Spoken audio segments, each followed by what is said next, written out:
ابراہیم علیہ السلام تم لوگوں کے اندر اللہ کے گھر کا اعلان کرو، تم لوگوں کے اندر حج کا اعلان کرو۔ اب یہ حکم اللہ تبارک و تعالیٰ نے ارشاد فرمایا۔ حضرت گرامی فرمایا یاتوک رجالا وعلی کل ضامر، اور وہ تیرے پاس حاضر ہوں گے سواریوں پر، چلتے ہوئے آئیں گے۔ تو حضرت ابراہیم علیہ السلام نے اعلان کیا، ابو قبیس نامی پہاڑ پر کھڑے ہوئے، اور کھڑے ہونے کے بعد آپ نے اعلان کیا، اے لوگوں تم پر اللہ کے گھر کا حج فرض کر دیا ہے، حج کرو۔ اب اعلان دیکھیے، حضرت ابراہیم علیہ السلام نے جس وقت اعلان کیا تھا آبادی زیادہ نہ تھی، لوگ بھی زیادہ نہ تھے، لیکن وہ آپ کی آواز کہاں تک گئی؟ جو لوگ ماں کے رحموں کے اندر تھے یا اپنی باپ کی پشتوں کے اندر تھے، ان سب نے آپ کی آواز کو سن لیا، اور جس نے کہا لبیک، اس کی حاضری جو ہوگی وہ حج کے لیے ہوگی۔ ایک روایت میں آتا ہے حضرت ابراہیم علیہ السلام نے کہا، اے اللہ میں سب لوگوں تک آواز کو کیسے پہنچاؤں گا؟ سب لوگوں تک میری آواز کا پہنچانا یہ بڑا مشکل نظر آتا ہے، ناممکن نہیں۔ اللہ نے فرمایا ابراہیم صرف اعلان کرنا تیرا کام ہوگا، اور لوگوں تک آواز کا پہنچانا رب کا کام ہوگا۔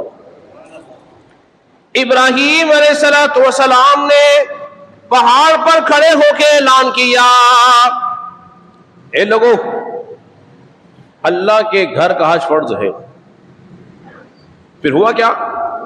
زمین و آسمان کی ہر مخلوق نے آپ کی آواز کو سنا، زمین و آسمان کی ہر مخلوق نے آپ کی آواز کو سنا، اس لیے کہ اعلان کرنا صرف ابراہیم علیہ السلام کا کام تھا، اور لوگوں تک پہنچانا رب کا کام تھا۔ ایک تو یہ ایک اعلان اللہ نے اور کروایا، ایک بات اللہ نے اور بیان فرمائی، اس کو بھی سمجھنا بہت ضروری ہے۔ سورہ مائدہ ہے وہ،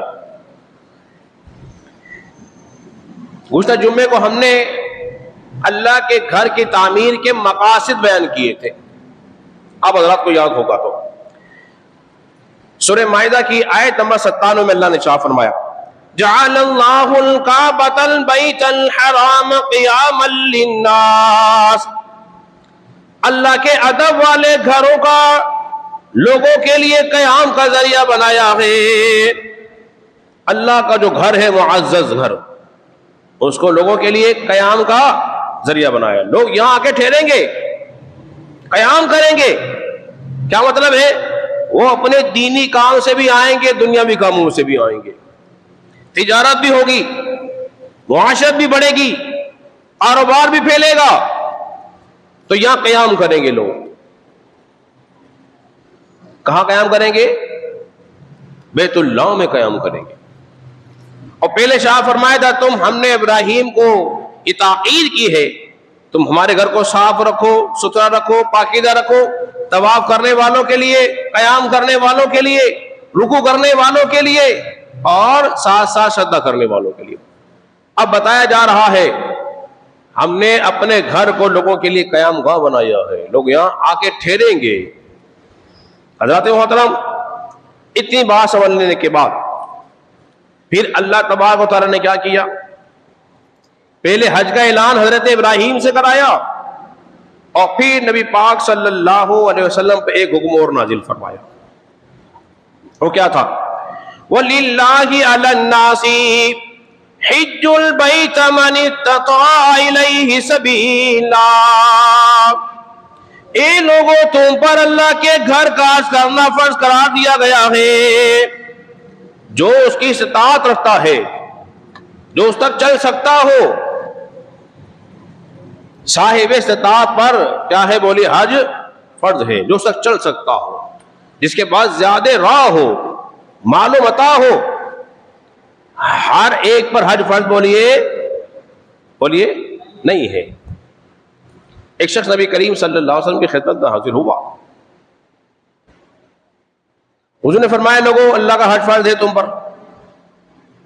اس نے کہا کہ رسول اللہ صلی اللہ علیہ وسلم کیا ہر سال فرض ہے؟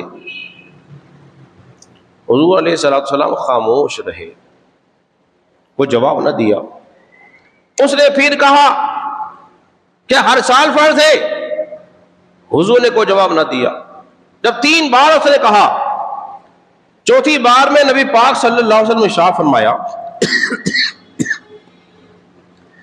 آپ نے ارشاد فرمایا اگر میں ہاں کہہ دیتا نا ہاں تو پھر حج ہر سال ہی فرض ہو جاتا. بولے نا زور سے سبحان اللہ.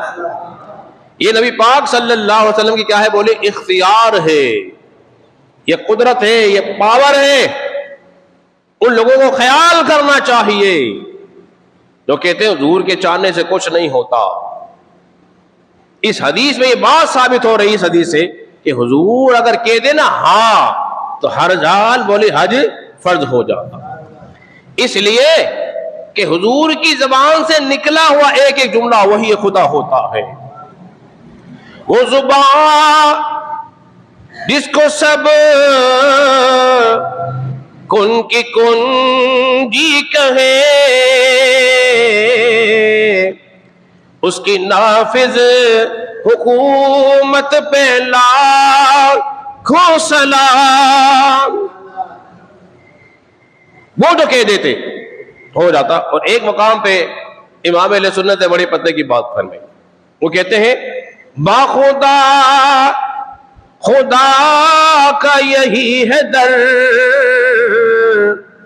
نہیں اور کوئی مفر مکر, جو وہاں سے ہو یہی آ کے ہو, جو یہاں نہیں تو وہاں نہیں. سارے کہہ دیجئے نا سبحان اللہ. اور یہ تو وہ مہینہ ہے, آپ خاموش بیٹھے ہوئے ہیں کہ اس عشرے کی قسم اللہ نے شاہ فرمائی ہے, اس کی 10 راتوں کی قسم, اس عشرے کی 10 راتوں کی قسم اللہ نے شاہ فرمائی ہے. تو ایسا مبارک مہینہ جاری اور ساری ہے, تو لہذا کوئی زبان خاموش نہ رہے, اللہ کا ذکر کرتی رہے. جو کوئی بات سمجھ میں آ رہی ہے یا آپ کو اچھی لگتی ہے تو اس کو سبحان اللہ ضرور کہنا چاہیے. اب حج ہو گیا بولیے فرض, کس پر؟ صاحب استطاعت پر, جس کے پاس مال و متاع ہو اس پر فرض ہے, ہر ایک پر فرض نہیں ہے. حج کب فرض ہوا یہ بھی جان لینا بہت ضروری ہے. حج جو ہے 9 ہجری میں فرض ہوا, اور سب سے پہلے نبی پاک صلی اللہ علیہ وسلم نے امیر حج جس کو بنایا تھا اس ہستی کا نام ہے سیدنا صدیق اکبر رضی اللہ عنہ, ان کا نام ہے. پھر پیچھے حضرت علی کو بھیجا, اعلان کر دو. فرمایا آج کے بعد کوئی مشرک کعبے کا طواف نہیں کرے گا, نہ کوئی برہنہ ہو کر کعبے کا طواف کرے گا, نہ حج کرے گا, نہ کوئی برہنہ ہو کر زمانے جاہلیت کے دوران کوئی کعبے کا طواف کرے گا. پھر نبی پاک صلی اللہ علیہ وسلم نے 10 ہجری میں حج فرمایا, جس کو الحجۃ الوداع کے نام سے یاد کیا جاتا ہے.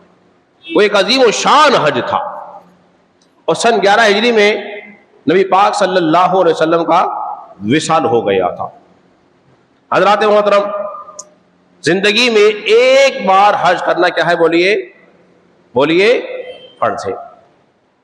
لیکن لوگ بار بار حج کرتے ہیں.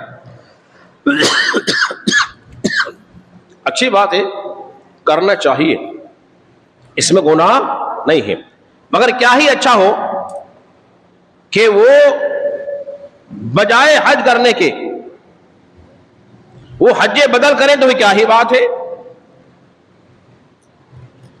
بخاری شریف میرے ہاتھ میں ہے, اس کا حدیث نمبر ہے 7315 بخاری شریف, اور امام بخاری اس کو ایک مقام پر اور لے کر آئے ہیں, وہ 6699 اور 1852 بخاری میں اس کا نمبر ہے. نسائی میں ہے 2633, اور مسند امام احمد بن حنبل میں ہے 2141, اور دارمی میں ہے 2287.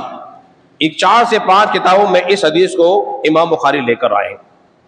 اب دیکھیے حضرت عبداللہ ابن عباس فرماتے ہیں، کہتے ہیں کہ ایک عورت نبی پاک صلی اللہ علیہ وسلم کی خدمت میں حاضر ہوئی۔ حاضر ہونے کے بعد اس نے عرض کیا، رسول اللہ صلی اللہ علیہ وسلم، میری ماں نے حج کی منت مانی تھی پر وہ انتقال کر گئی، حج نہ کر سکی۔ ارادہ تھا، منت مان لی تھی پر وہ حج نہ کر سکی، تو کیا میں اس کی طرف سے حج کروں؟ کیا میں اپنی اس ماں کی منت کو پورا کر لوں، حج کروں؟ نبی پاک صلی اللہ علیہ وسلم نے ارشاد فرمایا، نعم، ہاں، حجی انہا، تو اس کی طرف سے حج کر، تو اس کی طرف سے حج کر۔ معلوم یہ ہو رہا ہے اگر اللہ نے مال دیا ہے، مال و متاع ہے، قوت اور طاقت دے رکھی ہے، اور تم نے اپنا فریضہ حج ادا کر دیا ہے، اور بس قسمتی سے تمہارے والدین حج نہ کر سکے، وہ مالدار نہ تھے، اللہ نے تمہیں مال دے دیا، تو پھر تمہیں چاہیے کہ اپنے والدین کے ساتھ تم حج بدل ادا کرو، حج بدل کرو۔ اور دیکھیے ایک اور حدیث مبارکہ آپ کے سامنے بیان کر دیتا ہوں۔ یہ حدیث مبارکہ جو ہے سنن دارمی کے اندر موجود ہے۔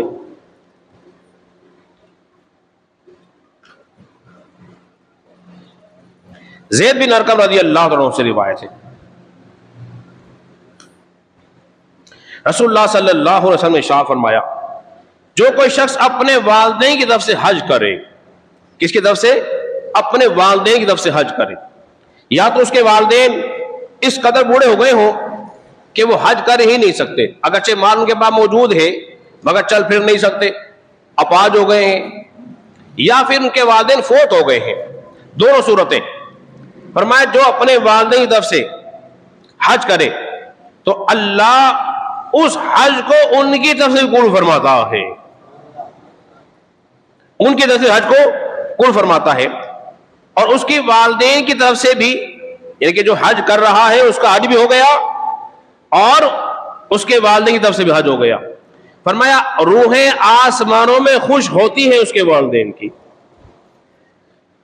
اور اللہ تبارک و تعالیٰ کے نزدیک وہ نیکی کرنے والا لکھا جاتا ہے، یہ ہے نیک آدمی، اس لیے کہ اس نے اپنے والدین کے ساتھ کیا کیے؟ بولیے، بھلائی کی ہے، اور بھلائی کب کی ہے؟ وفات کے بعد اس نے حج کیا ہے اپنے والدین کی طرف سے، تو وہاں روح بھی خوش ہو رہی ہے اور اللہ تبارک و تعالیٰ کے نزدیک نیکی کرنے والا بھی لکھا جا رہا ہے۔ ایک حدیث میں آتا ہے، یہ دارمی کے اندر موجود ہے، حضرت جابر بن عبداللہ رضی اللہ عنہ سے روایت ہے، فرمایا جو اپنے والدین کی طرف سے حج کرتا ہے، جو اپنے والد کی طرف سے حج کرتا ہے تو اللہ تبارک و تعالی اس کو 10 حج کرنے کا ثواب عطا فرماتا ہے، 10 حج کرنے کا ثواب۔ اب اندازہ کریں 10 حج کرنے کا ثواب، یہ ہے حج بدل، خود کا حج کر لیا اب اپنے والد کی طرف سے ہے، لیکن ایک حج اور ہے، وہ ہے مقبول حج کا ثواب۔ مقبول حج کا ثواب وہ کہاں ملتا ہے؟ وہ گھر بیٹھے ہی مل جاتا ہے، وہ گھر بیٹھے ہی مل جاتا ہے، نہ اس میں مال خرچ ہو رہا، نہ اس میں مشقت ہو رہی ہے، کچھ نہیں۔ اگر ماں باپ زندہ ہو، ثواب کی نیت سے، محبت بھری نگاہ سے ایک بار جو اپنے باپ یا ماں کے چہرے کی طرف دیکھتا ہے، اللہ تبارک و تعالیٰ اس کو ایک مقبول حج کا ثواب عطا فرماتا ہے، ایک مقبول حج۔ تو بتائیے جن کے والدین سلامت ہیں اس نے ہر روز کتنے حج کرنے، کتنے حج کا اس کو ثواب ملنا ہے؟ اب یہ آپ کے اوپر ہے اور ہمارے اوپر ہے، دیکھنا محبت سے ہے، ثواب کی نیت سے ہے، آنکھیں بند کر کے ماں باپ سامنے بیٹھے ہو، نیت کریں اللہ محبت کی نگاہ سے دیکھ رہا ہوں، ایک حج کا ثواب، آنکھیں بند کر کے پھر کھول، پھر بند کر، پھر دیکھ، پھر بند کر، پھر دیکھ، جتنی بار دیکھتا رہے گا اللہ تبارک و تعالیٰ اس کو اتنے ہی مقبول حج کا ثواب عطا فرمائے گا۔ یہ مقبول حج ایسا ہے جس کا ہر حج نہیں ہوتا، یہ حج کا ثواب ایسا ہے جو رد بولیے نہیں ہوتا. اب حج کر کے آئے, کوئی گارنٹی نہیں ہے قبول ہو نہ ہو, لیکن گمان یہی ہے کہ اللہ قبول فرمائے گا. لیکن وہ حج ایسا ہے جو کہ اللہ کی بارگاہ میں بولیے مقبول ہے. اب دیکھیے ایک بات اور سمجھ لیجیے, جب حاجی حج پر جائے, جب حاجی حج پر جائے تو پھر دیکھیے نبی پاک صلی اللہ علیہ وسلم کا معمول کیا تھا. مجمع الزوائد سے بتا رہا ہوں, اور 5285 اس حدیث کا نمبر ہے. یہ مجمع الزوائد, ابھی میں نے حال ہی میں اس کو خریدا ہے. ایک نوجوان رسول اللہ صلی اللہ علیہ وسلم کی بارگاہ میں آیا. بڑی لطف کی بات آپ نے سمجھنی ہے انشاءاللہ. حضور جا رہے تھے, راستے میں نوجوان آیا, کہنے لگا یا رسول اللہ صلی اللہ علیہ وسلم, میں نے حج پہ جانے کا ارادہ کیا ہے, یعنی کہ میں حج پہ جا رہا ہوں. حضور چل رہے ہیں, وہ بھی حضور سے آگے ملا, ساتھ ساتھ حضور چل رہے ہیں. عرض کیا آقا صلی اللہ علیہ وسلم میں حج پہ جانا ہوں. اب حضور جو حج کے بتانے کے لیے آ رہا ہے, کوئی حج کا کوئی مسئلہ پوچھنے آ رہا ہے, یا کسی اور غرض و غایت سے آیا تھا. حضور علیہ السلام نے چلتے ہوئے اس کی طرف یوں دیکھا سر اٹھا کے کہ یہ مجھے بتانے والا نوجوان ہے کون. اس کی چہرے کی طرف دیکھا. دیکھنے کے بعد حضور نے 3 دعائیں دی ہیں اسے. کتنی دعائیں دی ہیں؟ 3. اب یہ اپنے پلو سے باندھ لو, جب کوئی حاجی جائے تو ہم نے کیا دعا اسے دینی ہے. پہلے نمبر پر نبی پاک صلی اللہ علیہ وسلم نے شاہ فرمایا, اے نوجوان تو حج پہ جا رہا ہے تو اللہ تبارک و تعالیٰ تجھے تقوی کا زاد راہ عطا فرمائے. کیا دعا دی ہے؟ تقوی کے زاد راہ. تو جا تو رہا ہے لیکن تیرے ساتھ خوف خدا بھی جائے. سامان خوف خدا والا ہونا چاہیے, تقوی والا ہو. راستے میں اللہ سے ڈرتے رہنا. مشکلات آئیں گی, لڑنا نہیں ہے, جھگڑنا نہیں ہے, گالی گفتار نہیں کرنا, کوئی غلط کام نہیں کرنا جس سے اللہ تبارک و تعالی ناراض ہو جائے. فرمائے تقوی کا زاد راہ تجھے عطا فرمائے. ایک دعا. دوسرا یہ فرمایا کہ اللہ تبارک و تعالی تمہارا سامنا بھلائی سے ہو. تمہارا سامنا بھلائی سے ہو. کیا مطلب ہے؟ تم نے اس سارے سفر میں نیکی والے کام ہی کرنے ہیں. کوئی غلط کام نہیں کرنا, کوئی بے حیا برا کام نہیں کرنا, کسی کو تکلیف نہیں دینی. صاف صاف فرمایا اللہ تبارک و تعالی تمہاری پریشانی سے تمہیں عافیت میں رکھے. کیونکہ سفر میں بولی کیا ہے؟ پریشانی ہے, تکلیف ہے. حدیث میں آتا ہے سفر جو ہے ایک آگ کا ٹکڑا ہے, وہ انسان کا آرام اور کھانے پینے کی لذت کو چھین لیتا ہے. 3 دعائیں نبی پاک صلی اللہ علیہ وسلم نے اس کو ولی عطا فرمائی. پھر وہی نوجوان, حدیث کا اگلا حصہ, جب حج کر آ گیا, جب حج سے واپسی آیا نبی پاک صلی اللہ علیہ وسلم سے ملنے کے لیے, یہی مجموعہ زوائد کے حدیث کا موجود ہے, تو اسے نبی پاک صلی اللہ علیہ وسلم کو سلام کیا. حضور نے پھر اس کی طرف دیکھا, اور دیکھنے کے بعد حضور نے شاہ فرمایا اللہ تبارک و تعالیٰ تیرا حج قبول فرمائے. کیا فرمایا؟ تیرا حج قبول فرمائے. دوسرے نمبر پر فرمایا تیرے گناہوں کو معاف فرما دے. تیرے گناہوں کو معاف فرما دے. اور جو مال تو نے حج کے اندر خرچ کیا ہے اللہ تبارک و تعالیٰ اس کا تمہیں نعم و بدل عطا فرمائے. بولی نہ زور سے سبحان اللہ. حضور نے کتنی دعائیں دی بولو؟ 3 دعائیں دی. حضرات محترم, اتنی گفتگو سماعت کر لینے کے بعد اسی مجموعہ زوائد کے اندر ایک حدیث مبارکہ اور موجود ہے. وہ کیا ہے؟ جو شخص 5268 اس حدیث کا نمبر ہے, اور ایک حدیث ہے 5269, حج میں جو خرچ کرتا ہے اللہ تبارک و تعالیٰ اس کا اجر جو ہے 700 گنا عطا فرماتا ہے. اور حج میں خرچ کرنا ایسا ہے گویا جیسے راہ خدا میں خرچ کرنا ہے. راہ خدا میں بولیے خرچ کرنا ہے. اگر تم نے 1 درہم خرچ کیا ہے اللہ کتنے دے گا؟ 700 دے گا. تو پہلے تو درہم دینار چلتے تھے، اب کیا چل رہے ہیں؟ بولیے ریال. اگر تم نے 1 ریال خرچ کیا ہے تو اللہ اس کے بدلے بولیے 700 دے گا. نبی کریم صلی اللہ علیہ وسلم نے ارشاد فرمایا ایک حدیث کے اندر، آپ نے فرمایا 2772 اس حدیث کا نمبر ہے مجموعہ زوائد کے اندر ہی، فرمایا حج کرنے سے مال میں کمی نہیں آتی. بولی سبحان اللہ. کوئی حج پہ جا رہا کہ اگر لاکھوں روپے خرچ ہو گیا تو میں تو فقیر ہو جاؤں گا. فرمایا مال میں کمی نہیں آتی، حج کرنے والا کبھی فقیر نہیں ہوتا، غنی ہوتا ہے، غنی ہوتا ہے. حضرات محترم ایک بات کو دیکھ لیجئے، اور حج جب کرتا ہے انسان تو اللہ تبارک و تعالیٰ اس کے گناہوں کو ایسے مٹا دیتا ہے، یعنی کہ ایسے دھو دیتا ہے جس طرح پانی سے میل دھل جاتا ہے، گناہوں سے پاک و ستھرا ہو جاتا ہے. کون؟ حاجی آنے والا. اب ہونے کا کیا چاہیے؟ جب حاجی جائے، جب حاجی حج پر جائے تو سنت یہ ہے وہ لوگوں سے مل کر جائے. کیا سنت ہے؟ لوگوں سے مل کر جائے. لیکن ہمارے یہاں یہ ہے کہ حاجی صاحب کو ہاتھ ڈال لینا ہے، ہاتھ ڈالے جاتے ہیں ہمارے یہاں پر، ہاتھ ڈال کر آئیں گے. سنت کیا ہے کہ وہ مل کر آئے، میں حج پر جا رہا ہوں. اور جب حاجی حج کر کر آ جائے تو اب لوگ اسے ملنے کے لیے جائیں، اب لوگ اسے ملنے کے لیے جائیں. کیوں بھائی؟ حدیث میں آتا ہے اس لیے کہ حاجی جو ہے وہ بخشا ہوا ہوتا ہے. ارے بولیے سبحان اللہ. وہ بخشا ہوا ہوتا ہے، اور جس کے لیے وہ دعا کر دے حاجی، اس اللہ تبارک و تعالیٰ اس کے بھی مغفرت فرما دیتا ہے. اس لیے معمول زندگی بناؤ، جب کوئی حج کر کے آ جائے حج سے یا عمرہ کر کے آ جائے اسے دعا کراؤ، اسے دعا کیا کرایا کرو. ہم نے اس معمول کو قائم رکھا ہوا ہے، چاہے چھوٹا ہو چاہے بڑا ہو. کہتے ہیں ہمارے لیے دعا کرو، اس لیے کہ وہ پاک اور ستھرا بخشا ہوا ہوتا ہے، وہ خانہ کعبہ کا طواف کر کے آیا ہوا ہوتا ہے. حاجی جو ہے نا، حدیث مجموعہ زوائد کے اندر موجود ہے، ایسے نہیں بن جاتا، اللہ کے گھر کا مہمان بنتا ہے.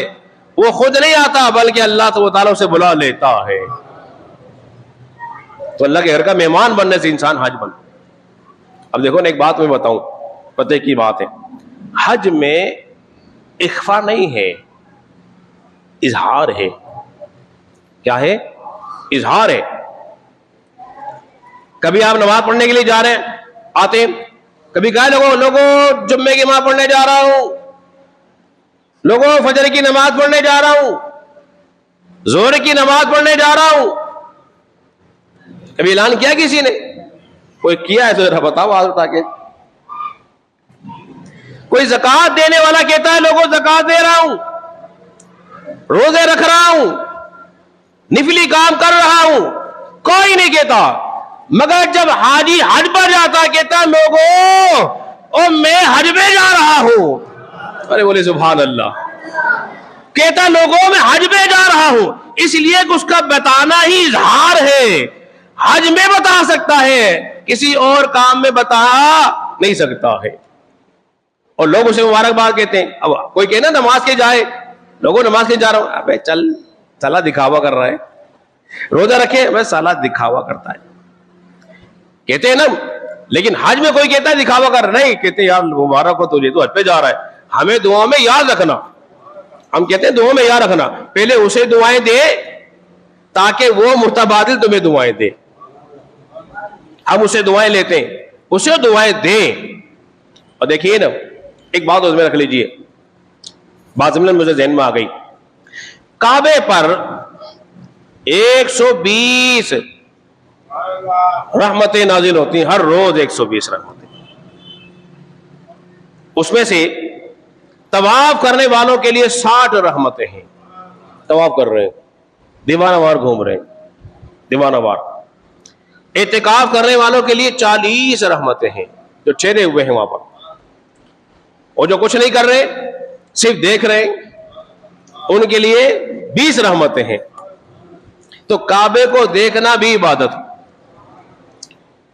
کعبے کو دیکھنا بھی عبادت. کیا منظر ہوتا ہوگا. وہ بڑی مشہور معروف بچے نعتیں پڑھتے ہیں نا، کعبے کی رونق کعبے کا منظر، اللہ اکبر اللہ اکبر،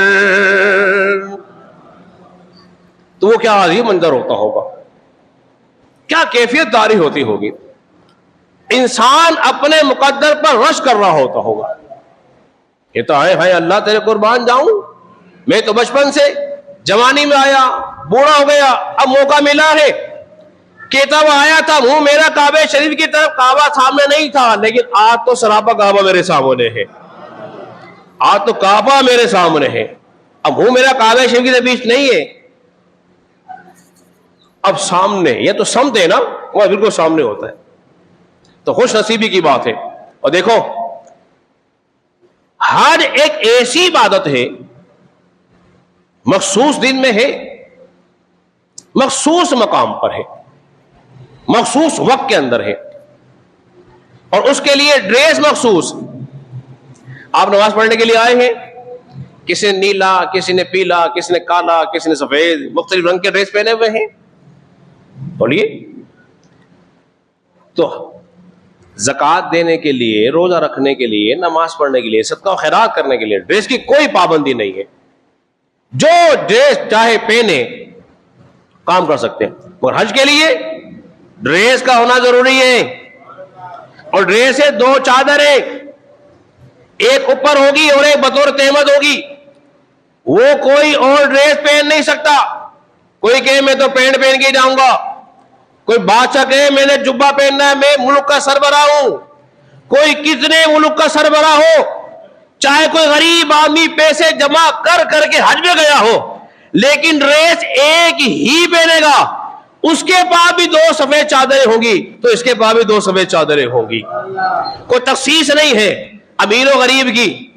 اس نے بھی منا جانا ہے، مزدلفہ جانا ہے، عرفات جانا ہے، جمرات کرنی ہے، کنکریاں مارنی ہے، صفا مروہ کرنی ہے، دیوانہ وار گھوم رہا ہے، سب کو ایک ساتھ ہی کیا منظر ہو رہا ہوتا ہے۔